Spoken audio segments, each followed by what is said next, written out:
சுற்றுச்சூழலை நாம் அழகாக பாதுகாத்து கொண்டால்தான் நம் வாழ்வும் பிரகாசமாக அமையும். அந்த வகையில் சுற்றுச்சூழலை எவ்வாறு பாதுகாக்கலாம் என்பதை பற்றி நமக்கு விளக்க வருகிறார் டாக்டர் வின்சென்ட் அவர்கள். நம் விடியலை வா நிகழ்ச்சி நிறைய பகுதியாக வரவிருப்பது சுற்றுச்சூழல்.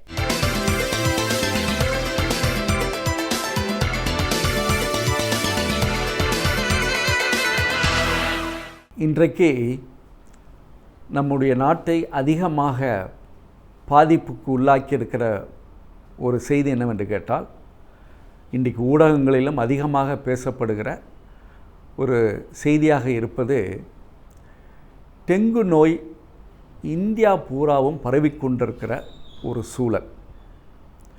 நான் ஏற்கனவே பல முறையில் குறிப்பிட்டிருக்கிறேன், நம்முடைய ஒவ்வொரு நோய்களுக்குமே, அதுவும் சிறப்பாக தி அவுட் பிரேக் ஆஃப் டிசீஸ் என்று சொல்லப்படுகிற அந்த தொற்று நோயாக இருக்கலாம் அல்லது எந்த வகையான நோய் பரவுதலுக்கு முக்கிய காரணியாக இருப்பது நம்முடைய சுற்றுச்சூழலில் உள்ள குறைபாடு. ஏனென்றால் சுற்றுச்சூழலுடைய நலம்தான் நம்முடைய நலம் என்பது உணர்ந்திருக்கக்கூடிய, அதுவும் யதார்த்தமான உண்மையாக இருக்கிறது. ஆனால் இந்த டெங்கு என்ற அந்த சொல்லப்படுகிற அந்த நோய் கிட்டத்தட்ட ஒரு 3-4 வருடங்களாகவே அதிகமாக உருவாக்கி கொண்டு வருவதோடு இல்லாமல் அது மேலும் மேலும் மோசமான ஒரு சூழலுக்கு நம்மை தள்ளி கொண்டிருக்கிறது என்பது ஒரு ஆபத்தானதாக இருக்கிறது. ஏனென்றால் இந்த டெங்கு நோய் என்று சொல்லப்படுகிற அந்த நோயினால் அதிகமாக பாதிப்புக்குள்ளாபவர்கள் யார் என்று கேட்டால் குழந்தைகளாகவும் இளைஞர்களாகவும் இருக்கிறார்கள். ஆனால் தான் இதில் நாம் அதிகமாக கவனம் செலுத்த வேண்டிய ஒரு காலகட்டத்தில் நாம் இருக்கிறோம். ஏனென்றால் இந்த மாதிரி நோய்கள் நம்முடைய பொருளாதாரத்தை மட்டுமல்ல, நம்முடைய உடல் நலத்தை மட்டுமல்ல, மொத்தமாக நம்முடைய மக்களுடைய தொகையினுடைய எண்ணிக்கையே பாதிக்கிறது என்பதை நாம் உணர்ந்தாக வேண்டும். ஆனால் தான் பல முயற்சிகள் எடுக்கப்பட்டு கொண்டிருக்கிறது. ஆனால் இந்த முயற்சிகள் எல்லாம் பலம் தருகிறதா இல்லது ஒரு சிறப்பாக இருக்கிறதா என்று நாம் சற்று ஆராய்ந்து பார்ப்பது மிகவும் முக்கியம். இந்த டெங்கு என்று சொல்லப்படுகிற அந்த நோய் என்னவென்று கேட்டால், பொதுவாக அது கொசுவால் பரவுகிற ஒரு நோய். அதுவும் TEN என்று சொல்லப்படுகிற ஒரு வைரஸால் உருவாக்கப்படுகிறது. ஏனென்றால் இந்த கொசு அந்த வைரஸை உள்ளடக்கி இருப்பதனுடைய காரணமாக, அது சென்று மற்றவர்களை கடிப்பதனுடைய காரணமாக இந்த நோய் பரவிக்கொண்டிருக்கிறது என்பது தெளிவான முறையில் இன்றைக்கு சொல்லப்பட்டு கொண்டிருக்கிறது. அதிலும் விழிப்புணர்வு கூட ஏற்படுத்தப்பட்டு கொண்டிருக்கிறது. அப்படிப்பட்ட இந்த டெங்கு என்று சொல்லப்படுகிற நோய், நான் ஏற்கனவே குறிப்பிட்டது போல குழந்தைகளை அதிகமாக பாதிப்புக்கு உள்ளாகியிருக்கிறது. அடுத்து இந்த நோய் எப்பொழுது இந்தியாவிற்கு வந்தது என்று நாம் பார்க்கிற பொழுது 1940 இருந்து இந்த நோய் அங்கொன்றும் இங்கொன்றுமாகத்தான் இருந்தது. ஆனால் இன்றைக்கு எங்குமே பரவி இருக்கிறது என்பதுதான் நமக்கு வருத்தம் அளிக்கக்கூடியதாக இருக்கிறது. ஏனென்றால் அது சில நேரங்களில் ஒரு மாநிலத்தில் 1 அல்லது 2 என்று சொல்லப்படுகிற, அதுவும் சில நேரில் ரேர் ஃபீவர் என்று சொல்லப்படுகிற ஒரு அரிய காய்ச்சலாகத்தான் அது இருந்து கொண்டு வந்தது. ஆனால் இன்றைக்கு சர்வசாதாரணமாக, அதுவும் சிறப்பாக நகரங்களில் அதிகமாக இருந்து கொண்டு வந்த நோய் இது. ஆனால் இன்றைக்கு கிராமங்களையும் தாக்கி கொண்டிருக்கிறது என்பதுதான் நமக்கு புரியாத ஒரு புதிராக இருக்கிறது. ஆனால் இதனுடைய வெளிப்படையான தன்மை என்னவென்று கேட்டால், நம்முடைய சுற்றுச்சூழல் சரியாக இல்லை என்பது, அது நகரமாக இருக்கலாம் அல்லது கிராமமாக இருக்கலாம். ஆனால் அந்த சுற்றுச்சூழலுடைய நிலை சிறப்பாக இல்லை என்பது ஒரு தெளிவான உண்மையாக இருக்கிறது. அதிலும் சிறப்பாக இந்த டெங்குவை பரப்புகிற இந்த வைரஸ் 4 வகையாக இருக்கிறது. அது DN1, 2, 3, 4 என்று விஞ்ஞான ரீதியாக அதை வகைப்படுத்தியிருக்கிறார்கள். இந்த DN1 அல்லது 2 அல்லது 3, 4 ஒவ்வொரு மாநிலத்திற்கும் சில நேரங்களில், அதுவும் சிறப்பாக சில நாடுகளுக்கும் வேறுபாடோடு இருந்து கொண்டிருக்கிறது. ஆனால் தான் இந்த வைரஸ் கொசுக்களில் வேறு எந்த விலங்குகளிலும் இது இருக்க முடியாது. அதிலும் கொசுவினுடைய சலவரி கிளாண்ட் என்று சொல்லப்படுகிற அந்த உமிழ்நீர் சுரக்கின்ற அந்த இடத்தில்தான் இந்த டெங்கு வைரஸ் போய் இருந்து விடுகிறது. ஆனால்தான் அந்த பாதிக்கப்பட்ட கொசு மனிதனை கடிக்கின்ற பொழுது அந்த வைரஸ் மனிதனுடைய இரத்தத்திற்கு சென்று அங்கு டெங்கு நோயை உருவாக்கி கொண்டிருக்கிறது.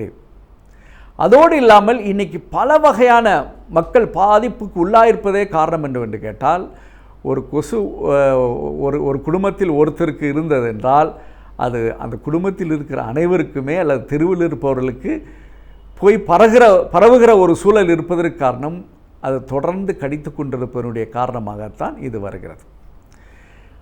பொதுவாக இந்த கொசுக்களின் எண்ணிக்கை இப்பொழுது அதிகமாக இருக்கிறது. அதோடு அதனுடைய வகை 3 வகையாக இருக்கிறது என்பது நான் ஏற்கனவே குறிப்பிட்டிருக்கிறேன். மலேரியாவை பரப்புகிறது அனாபிலிஸ் என்று சொல்லப்படுகிற கொசு, டெங்குவை பரப்புகிறது ஏடிஸ் என்று சொல்லப்படுகிறது, அது மாதிரி யானைக்கால் நோயை உருவாக்குகிறது கியூலெக்ஸ் என்று சொல்லப்படுகிற இந்த கொசு. அதிலும் சிறப்பாக இந்த ஏடிஸ் என்று சொல்லப்படுகிற அந்த கொசு மதிய நேரம் ரொம்ப சுறுசுறுப்பாக இருக்கும். பொதுவாக 12 மணியிலிருந்து 6 மணி வரை.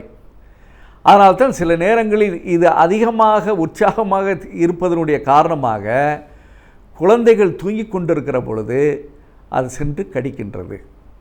அதனுடைய விளைவாகத்தான் அதிகமாக குழந்தைகள் இந்த நோய்க்கு, ஏனென்றால் மதிய நேரங்களில் பொதுவாக குழந்தைகள் தூங்குவது உண்டு, ஆனால் தான் அதிகமாக அந்த நோய் குழந்தைகளுக்கு வந்து கொண்டிருக்கிறது என்பதை நாம் புரிந்து கொள்ள வேண்டும்.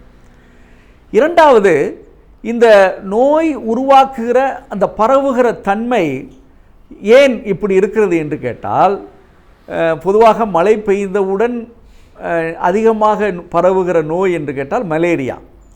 ஆனால் இந்த டெங்கு எப்படி வருகிறது என்றோ அது சிறப்பாக நம்முடைய தமிழகத்தில் ஜூலை மாதம் தொடங்கி டிசம்பர் மாதம் வரை இதனுடைய எண்ணிக்கை அதிகரித்து கொண்டே வருகிறது. ஆனால் ஒரு காலத்தில் இது எப்பொழுது அதிகமாக இருக்கும் என்றால் அக்டோபர் மாதங்களிலும் நவம்பர் மாதங்களில் தான் இருக்கும். இப்போ டெல்லி எடுத்துக்கொண்டால் கூட இப்போ அக்டோபரில் அதிகமான டெங்கு நோய் பரவி இருக்கிறது என்ற எண்ணிக்கை அங்கு உள்ள மாநகராட்சி தந்திருக்கிறது. அதே போன்று தான் இப்போ தமிழகத்தில் எடுத்து கொண்டால் கூட அதிகமான எண்ணிக்கையில் கிட்டத்தட்ட ஜூலையிலிருந்து இன்னும் இப்பொழுது அக்டோபர் நவம்பர் இந்த மாதங்களில் அதிகமாக இந்த நோய் பரவிக்கொண்டிருக்கிறது என்று நாம் பார்க்கிற பொழுது நாம் சற்று கவனமாக இருந்தால் இந்த நோயை எளிதாக முறியடித்து விடலாம். என்னவென்று கேட்டால், முதலில் அந்த கொசுக்களினுடைய பற்றியும் அந்த பரவுகிற கிருமி, வைரஸ் என்று சொல்லப்படுகிற அந்த கிருமியை பற்றி நாம் சரியாக புரிந்து கொள்கிற பொழுது நிச்சயமாக நாம் அதை எப்பொழுது, நான் ஏற்கனவே குறிப்பிட்டது போல மதிய நேரம்தான் இதனுடைய பணி மிகவும் அதிகமாக இருக்கும் என்று நினைக்கிற பொழுது, பொதுவாக நம்முடைய ஒர்க்கிங் பிளேஸ் என்று சொல்லப்படுகிற வேலை பார்க்கிற இடம், மாணவர்கள் பள்ளியில் இருக்கிற மாணவர்களாலும் சரி அல்லது கல்லூரியில் இருக்கிற மாணவர்களாக இருந்தாலும் சரி அல்லது பணி புரிகிற இடங்களில் இருந்தாலும் சரி, தங்களுடைய உடலை கொசு கடிக்காமல் பாதுகாக்கிற ஒரு முறையை நாம் பயன்படுத்த வேண்டும். அதனால்தான் இன்றைக்கு விளம்பரங்கள் கூட இந்த சூழ்நிலையில் சிறப்பாக இந்த மாதம் இல்லை அடுத்த மாதம் நம்முடைய உடம்பை மறைத்து கொள்ளக்கூடிய அளவிற்கு நம்முடைய ஆடைகளை அணிய வேண்டும் என்று இன்றைக்கி விளம்பரங்கள் கொடுக்கப்பட்டு கொண்டிருக்கிறது.